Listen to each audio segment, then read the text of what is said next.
Many of us are trying to limit how often we go to the grocery store. So when we do go, we end up buying more food, but keeping it fresh is a challenge. Joining me this morning with some tips to storing food properly, Dietitian Meridan Zerner with the Cooper Clinic. Good morning, Meridan. I just don't want to throw it away. But I can't eat it all at once. It's tough. Right, it is tough. And by the way, it warms my heart to see you. I have missed you guys. Aw, we missed you. So welcome to my Zoom kitchen. And yes, I really want to help you all save some money.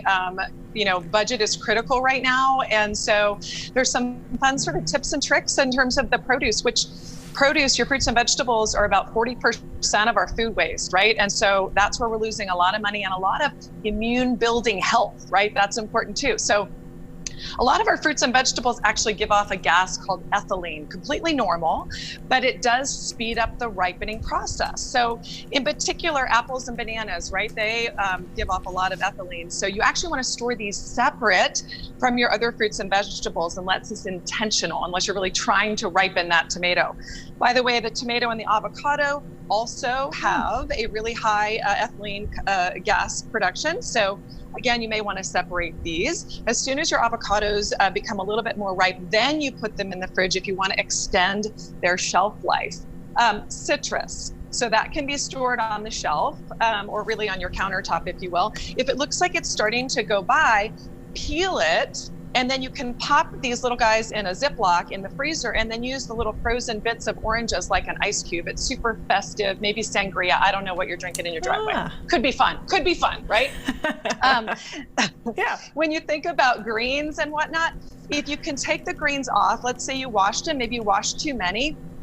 These are phenomenal nutritional powerhouses. You're actually just gonna fold them into a paper towel if they're a little bit damp to absorb the moisture. Stick these in a Ziploc bag and then put them in your crisper. They're going to last a whole lot longer and you'll be good for salads for days. Now, if they do start to go by a little bit, quick saute in terms of your veggie stir fry or throw them in a soup. They're going to wilt up nicely and you can still get a lot of nutritional oomph.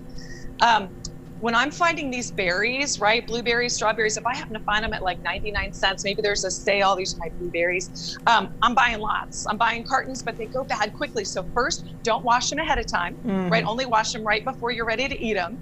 And then you can wash them, spread them out on a cookie sheet, let them dry, freeze them in the cookie sheet, and then put them in a Ziploc. They will last for months and months. Great in smoothies.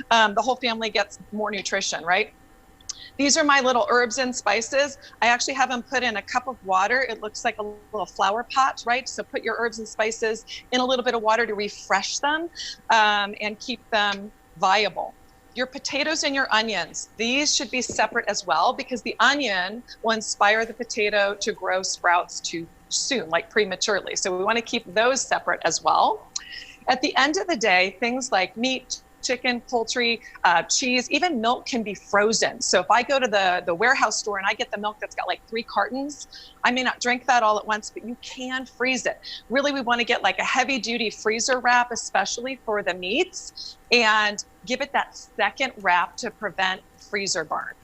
There are phenomenal tips on the Cooper Aerobics website, but also savethefood.com, /storage. Those are going to be some tools for you to stretch the dollar.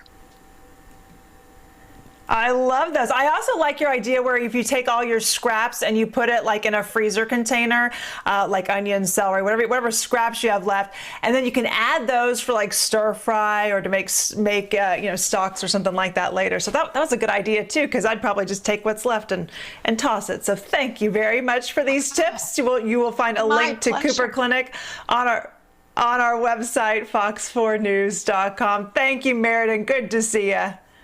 Good to see you. Be well. Yes, you too. All right, tomatoes, bananas, Chip. Just keep them apart. Keep them apart. That's my thing.